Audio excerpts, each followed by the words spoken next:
Greetings, everybody. This is Mickey Mouse, apparently. Haha! And welcome to my review of The Maze Runner: The Scorch Trials. So, when The Maze Runner came out last year, I went into the theater blind. I knew nothing about it. I had never seen a full-length trailer, never heard of the book it was based on. I did see a few TV spots, but the only thing I really took away from them was that it was some sort of Hunger Games ripoff. And even though I thought the Hunger Games was good, I wasn't a fan enough to where I want to see a trend being born from that. Also, it doesn't help that the Divergent sucked, and The Giver wasn't that great either. I can't think of any other Hunger Games knockoffs at this time. I haven't seen Insurgent, and I don't really plan to. But The Maze Runner was a pleasant surprise. It definitely had a lot of flaws, but throughout most of it, I was so immersed in the storyline that they never really bothered me, and sometimes I wouldn't even notice them. I love just how it starts with this character waking up. He has no memory of who he is or where he is, but it turns out that he's in this big elaborate maze with all these other kids who are going through the same stuff or have gone through the same stuff. Because they don't remember who they were before waking up in the maze either. And they have to figure out, who put them there, why they're there. And then stuff starts going wrong. Stuff that has broken the rules that had been previously established in the maze. So something big is going down, but you're not sure what. And that sense of mystery just really, really engaged me, really. That's what hooked me to that film. So I'm just as curious as the characters, and that carried me up until the ending, in which everything sort of fell apart. For really, the ending created a ripple effect that for many people ruined the rest of the film, even though they may have liked it up until then, because so much of the first two acts of The Maze Runner were building up to this revelation, which turned out to be shit. And sometimes that can just ruin the entire movie for you. I'm not necessarily one of those viewers, but it did knock The Maze Runner from being a good movie, in my opinion, to just an okay movie. I liked it more than not, but the ending was just too stupid, too unsatisfying. I'm not even a doctor or a scientist. I know very little about those areas, and yet I know that's not how finding a cure works. So that was just too dumb for me to swallow. And when I found out that they were making a Maze Runner sequel, I was kind of surprised, simply because I didn't realize the Maze Runner was that big of a hit. I knew it did okay, but it turns out that it actually grossed a lot of money overseas. So yeah, obviously they're going to try to make a franchise out of it, and that's okay. The reason why I liked The Maze Runner more than The Giver and Divergent is that it is more action-based, more intense, whereas the other films were trying to be character-based, except the characters were really boring and their romances were really stupid. But so I was curious, and then I saw the movie, and my biggest concern with the Scorch Trials going into it was the desert landscape. The Maze Runner had this really cool maze. It had this really attractive glade. And just a quick side note, I watched The Maze Runner again just like a week ago, and the one major problem that stood out to me that I didn't think about before was the visuals really only work on the big screen. That's where you get all the detail. That's where you feel that sense of awe. But for the small screen, you just kind of lose all of that impact. And believe it or not, there's a lot of big budgeted, spectacle-laden action films that do translate to the small screen just as well. Like The Avengers. I didn't have any problems because the way that movie was filmed, it allowed you to appreciate the special effects both on the small screen and the big screen. But The Maze Runner, unfortunately, did not make that transition very well. It was obviously shot with its with its theatrical release in mind. They didn't really consider how to make these visuals impressive for the small screen. But still, in theory, those are more interesting locations than just a desert. Well, I will say this about the Maze Runner, the Scorch Trials. The cinematography was phenomenal. I really thought the director did a good job at designing scenes so where they leave an incredible impact visually on the viewer, whether it's just the placement of the actors in relation to the background, whether you're seeing a crumbling city in the background or the foreground. I never found this film to be mundane on a visual level, and that is very impressive.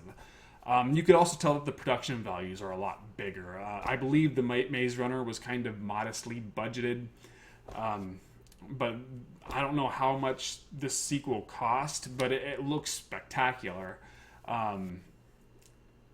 However, if I could describe this film in a single sentence, it would be: it works really well in parts, but is rather dull as a whole. My favorite scenes involved those zombie-ish creatures. I don't really know how to describe them. They call this disease the flare, I believe, and it causes people to go insane, but also mutate. Now I'm thinking, well, they're just going to be like, the crazy people from 28 Days Later. But nope, they take this even farther to where they start like having this strange growth coming out of their body. It reminded me a lot of The Last of Us, a PS3 video game. I don't know if The Last of Us borrowed a lot from the Scorch Trials novel, or if this film was borrowing a lot from The Last of Us. But there are a few scenes where like the visuals really remind you of that game, particularly in these zombie-ish creatures' mannerisms. But this led to some very haunting imagery and some very suspenseful moments. I was taken aback by how frightening the Scorch Trials could be when it wanted to be. Unfortunately, these are just parts in a very bloated whole. The Scorch Trials is it's the middle movie of a trilogy where it really only exists to set up the finale, the third film, while also providing a continuation of the first movie. So if, the first two films are, or the first film and the third film is like a bubble, the second just kind of aligned to connect both. That's how most trilogies seem to work. So, case in point, the Star Wars, the original trilogy. The first film actually did have an open and closed narrative. It was about the destruction of the Death Star, while at the same time, that wasn't the extent of the story. They haven't conquered the Empire, so there is a lot more room for a sequel. The third film is The Resolution, where Luke finally confronts Vader and the Emperor, and this is the final battle. And the second film really is just filler to kind of get you pumped for the third film. And Empire Strikes Back is my favorite of the trilogy, but it doesn't really have a story. It has a bunch of subplots kind of acting as the story. However, the difference between The Empire Strikes Back and The Maze Runner is The Empire Strikes Back made every scene iconic. It made every scene memorable and fantastic, to where there's never a dull moment in that film, and it knows how to balance spectacle and character. So not only are you seeing some of the coolest visuals ever, like there's also the character dynamics, and their interactions are very memorable. The things they say to each other stand out within our minds. The Maze Runner, unfortunately, doesn't really have that. There are some really good scenes, but those are followed by very dull scenes, and the characters are just not very interesting in the long run. I liked them in the first film because it was more about how they react to this situation, but here I don't feel like I learned anything about them. None of the characterizations stand out as being very different from each other. In the first film, the kid from Game of Thrones, Jojen, I believe. He had a characterization that set him apart from everybody else. The Asian dude, Miho, I can't remember what exactly his name is, but he had his own characterization that made him stand apart from everybody else. The main guy, same thing. The girl, the same thing. But now they're just all kind of blending in together to where if I hadn't seen the first movie, I would not be able to tell any of these kids apart outside of their physical appearances. The girl in particular seems to become much more generic, and she was already probably the least interesting character from the first movie. So that's almost impressive when you think about it. And I could see what they're kind of going for with her, but because you don't understand this character, it makes her choices kind of hard to swallow. Because up until this point, she's just been she's had a very thin personality with very little characterization. And the new characters are alright, I guess. They could have been interesting in a much more interesting movie, but they didn't have any major impact on me. The new girl, I'm like thinking, why is she here? Don't we already have a love interest? So I thought that was unnecessary. Now, apparently in the books, this is at least becomes more of a point, but I'm only basing it on this movie alone.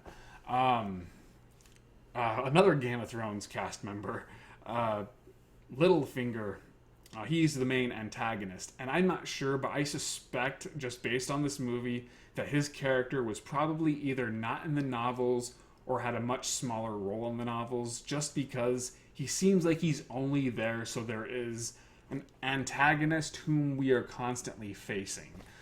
With the main boss lady, she doesn't really seem that evil, but they're trying to make this guy, he's the real bad guy, but he still feels like a watered down version of Peter Baelish, except even Peter Baelish was much more sinister and cunning. You don't really get the impression that this guy's that great at his job, and yet he hasn't really done anything to make you just want to hate him.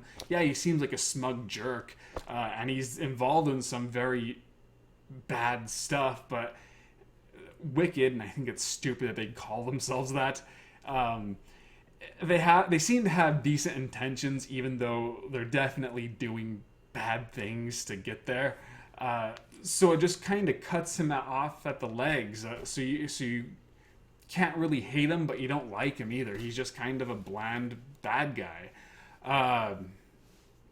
And there's some the important parts of this movie felt uninteresting, and the unimportant parts of this movie felt like filler. Like they're just cramming maybe stuff from the book into this film to provide some action, but overall I'm just not entirely sure that action scene was needed. Remember, a book has its own structure, its own rules, so you could fit in all these scenes that might seem fillery, but it's not, because you were experiencing this through the characters' point of views. But in a movie, you have to be a lot more careful. You have to have, every scene has to fit the narrative in some capacity. And I just didn't feel like half of this movie really was needed. But if they had cut it all out, then the film probably would have been too thin and too short. I still think they could have cut some of this out. That's another problem with the Maze Runner Scorch Trials. It's way too long. It's somewhere between 2 hours and 10 minutes and 2 hours and 20 minutes, which I believe is 20 minutes longer than the first movie. They could have cut out 20 minutes, and in my opinion, this would have benefited substantially because it hurts the pacing. This movie does not have enough content to justify this running time. So when it feels like nothing is going on, you're getting bored. And I sometimes got bored. I sometimes started drifting off. So I really think that that's all I have to say. It's not a poorly made movie. It just kind of feels like the Maze Runner's equivalent of the Hunger Games Mockingjay Part 1, where they just kind of want to get this stuff out of the way so they could set up for the grand finale.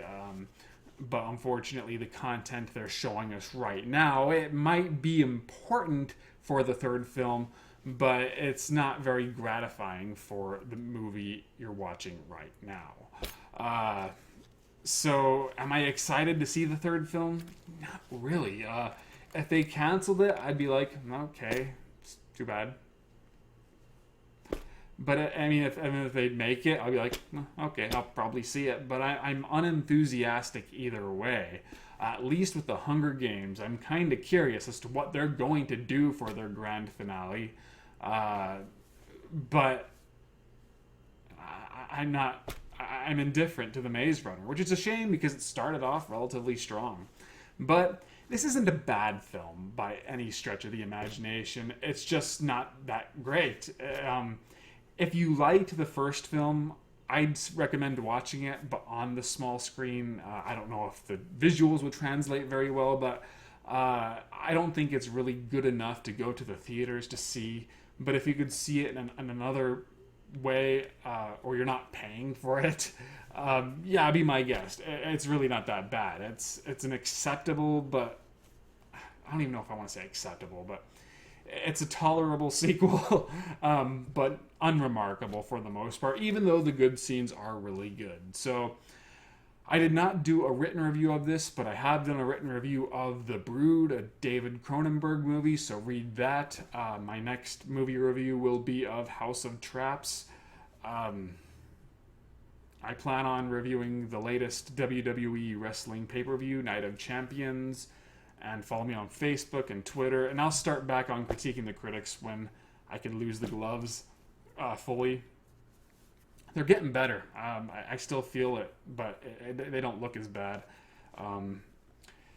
because of the medication the dermatologist gave me. So hopefully I fully recover soon, and hopefully you enjoyed this video, and I shall see you guys later.